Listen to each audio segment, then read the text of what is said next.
क्या आप एक ऐसे व्यक्ति को जानते हैं जिसने चिकित्सा, दर्शन और विज्ञान के क्षेत्रों में क्रांति ला दी?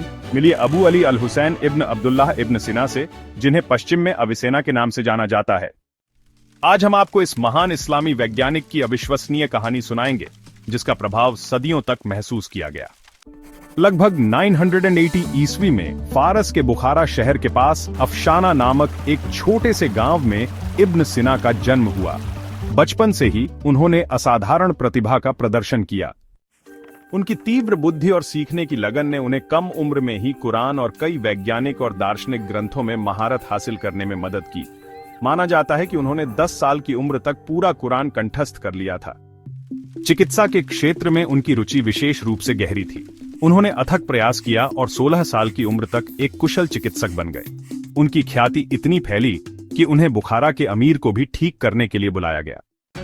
इब्न सिना का सबसे महत्वपूर्ण योगदान उनकी विशाल चिकित्सा विश्वकोश अल कानून फी अल तिब चिकित्सा का सिद्धांत थी।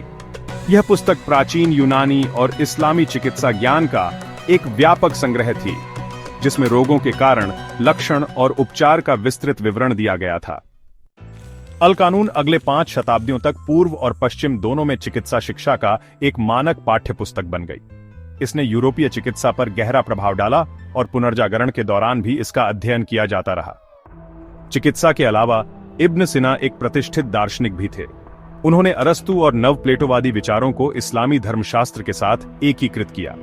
उनकी प्रमुख दार्शनिक कृति किताब अल शिफा यानी स्वास्थ्य की पुस्तक में तर्कशास्त्र, भौतिकी, गणित और तत्व मीमांसा जैसे विषयों को शामिल किया गया था।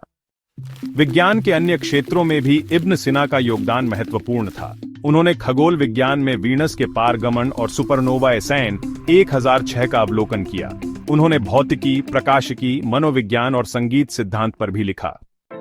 इब्न सिना ने अपना जीवन विभिन्न शासकों के दरबारों में बिताया। एक चिकित्सक और सलाहकार के रूप में सेवा करते हुए उन्होंने कई कठिनाइयों का सामना किया, लेकिन उन्होंने कभी भी ज्ञान की खोज करना नहीं छोड़ा।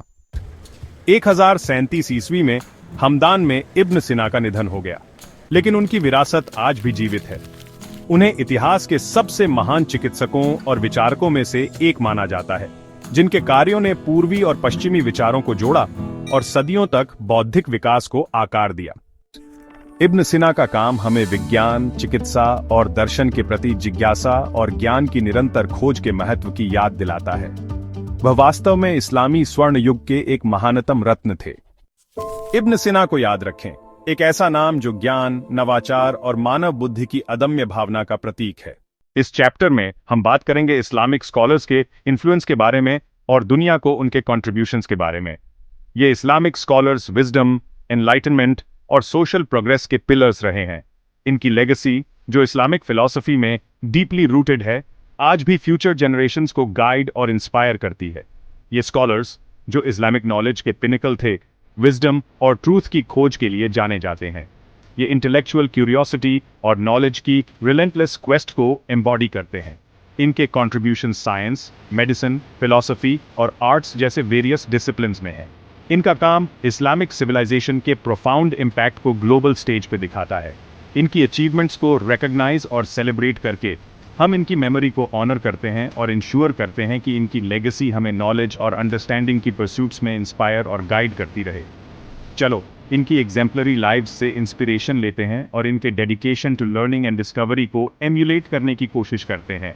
इनकी एंड्यूरिंग लेगेसी एक बीकन ऑफ होप है और ह्यूमन इंटेलेक्ट के बाउंडलेस पोटेंशियल की याद दिलाती है।